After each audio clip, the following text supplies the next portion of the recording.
everybody, back here again for another episode of Idiot's Guide to Flea Marketing or Antiquing. Not really sure which one I'm going to go with yet, but anyway, today I'm heading up to Des Moines to set up my booth. I don't know if you guys can really tell or not, there's a ton of stuff in the back of my van.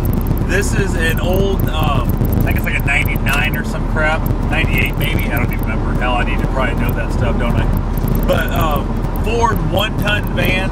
It's a great van. I've used it for a few years now, doing the outside flea markets and that, the ones you set up, sell for the day or the weekend, then load back up and head home. I was looking for a half-ton van when I found this. I was actually looking for a conversion van because they get a little more insulation, a little more sound deadening, so on and so forth. Usually some comfier seats up front here even. And I wasn't having any luck finding any. I stumbled across this one-ton, which I thought, God, I'm never going to need a one-ton. But it was cheap. Found I had some problems, which I've since fixed. I've spent 3 times as much fixing it as what I bought it for. But it's still, I think right now, if I had to sell it, I'd get probably 85% of my money back. And I've had the thing for, I don't know, 3+ years now, somewhere in there, ballpark range. I'd have to look it up. I don't know exactly. But I've got my use out of it. I mean, I've put probably 50,000 miles or more on it. Don't use it all the time, you know, a lot there. Now it's my sole vehicle. I drive it daily, so it's definitely something I wish I'd have a little smaller vehicle for. But it does decent on gas mileage. It gets around, I want to say about 16. So that's definitely something you're going to want to have. If you're doing an indoor booth and you live close to where it is, you can get away without having a van. If you're buying smaller stuff, you're going to yard sales, finding things that are, they don't know what they have, that kind of deal, then you can go ahead and buy just a few items at a time, clean them up, you know, whatever, that kind of thing, and then go ahead and stick them in the car, truck, a little minivan, whatever, even a little station wagon, haul them to the booth, well, price them, you're good to go. But like I was doing the outside flea markets, you don't realize the fact that I've got, you know, let's see, there's like 6 sets of shelving in here that are 5 shelves high each. Normally when I go to an outdoor flea market, I'll have that many and a few more actually. And then I'll also have 5 giant 6-foot long tables. I'll have a table for people to set their stuff on in order to bring up their items now, like a little checkout table kind of thing. And then I have a giant cooler if I'm gonna be there for the weekend and that kind of stuff. So definitely just, people don't realize how much it adds up. It just, you end up with a lot of space. A couple times when I was unloading my van, coming home from a flea market, which I'd already sold all weekend, sold hundreds and hundreds of pounds of stuff. As I stepped out of the van with every single item, my totes and stuff, which I'll show you those here in a little bit, some of the other tools to trade, I went ahead and like stepped on a scale, wrote down the weight every time as I walked into the warehouse, dropped the stuff off, and then I just subtracted my weight from each one of those. So you figure if it weighed, say, 250 pounds, and at that time I was probably weighing 200, you know, I was probably weighing a little more than that actually, to be honest with you. But whatever my weight was, I would then just total up 50 pounds.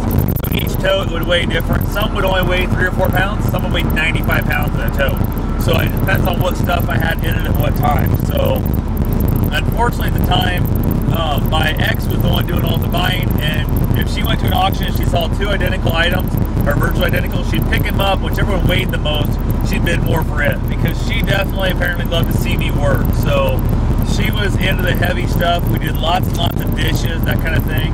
But oh well, we did all right with it. We had a good time at times, and she decided she no longer wanted to go do any of those anymore, so I got stuck doing them by myself. And the outside flea markets alone really do kind of suck. But anyway, I just want to mainly talk about my van today. I'm going to go ahead and kind of just, it's nothing special. I'm going to flip around here so you guys can see this or not.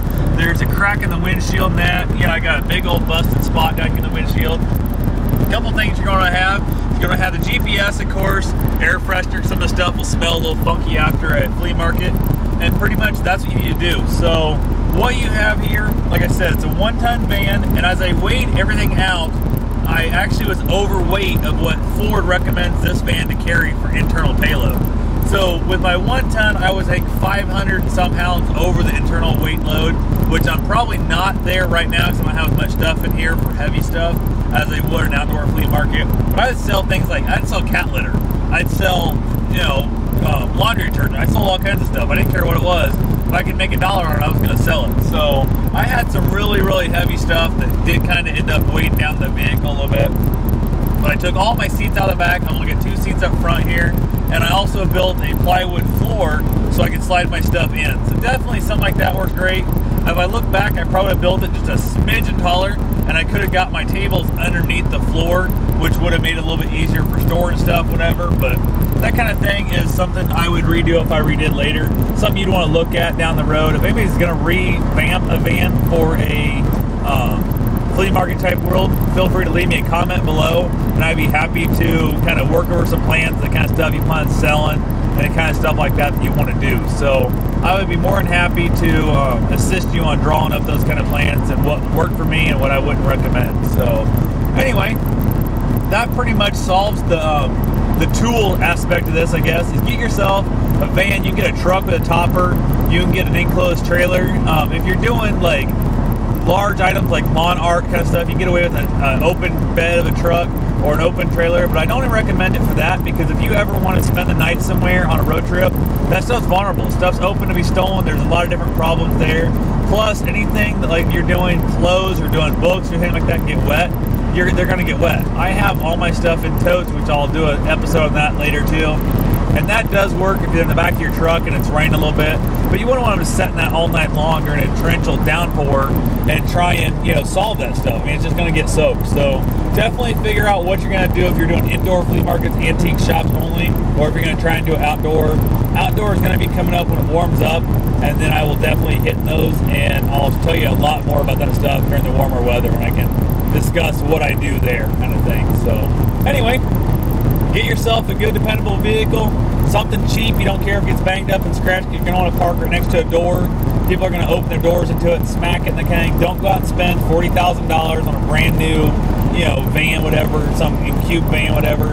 A not UPS, but a U-Haul cube truck would be a great process. If you get one of those small ones with like the van front end, if you get one that has been taken care of, a lot of them get abused pretty hard, so take a really close look at it.